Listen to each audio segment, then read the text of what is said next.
I get asked a lot how I went from being firmly anti-gun and anti-Second Amendment to being someone who speaks out for gun rights and Second Amendment issues. And so I decided to make this little video and give you guys a little bit of my backstory. I was always anti-gun growing up a Canadian. We were, really taught and conditioned to believe that guns were the problem in society and specifically an American problem. So that's always the attitude that I had. I always thought if you had less guns on the street, you'd have less violence. And then I became a mother, and I moved to the inner city with my husband, who was from the inner city of Gary, Indiana, and we raised our children there. And one day he had to leave for 4 months for work.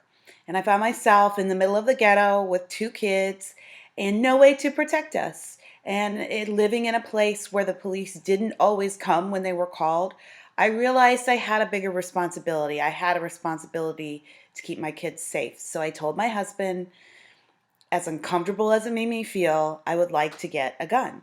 And he said, if you're going to get one, you're going to learn how to use it. So I took classes, and the first time I fired a weapon, I realized that what all of those gun rights advocates always said about guns just being tools, it was pretty much true. I was shocked to realize that the gun didn't have legs or fingers or arms. It couldn't go off by itself. It couldn't be picked up by itself. It couldn't move. The trigger couldn't depress by itself. It needs a human being behind it to make it a dangerous weapon.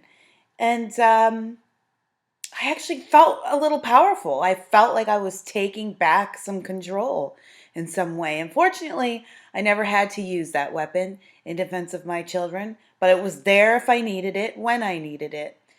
And it was then that I decided perhaps I had misjudged the idea of owning a weapon and why it's important to have the right to own a weapon.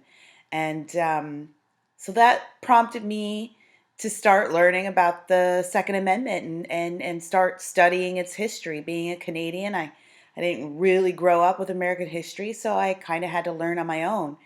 And when I started looking at the Second Amendment, I found some interesting things, and I'll share those with you in another video because I don't want to make this one too long. But I'll explain to you how I went from being firmly anti Second Amendment to not only learning to appreciate the Second Amendment, but learning to love it for what it means for America.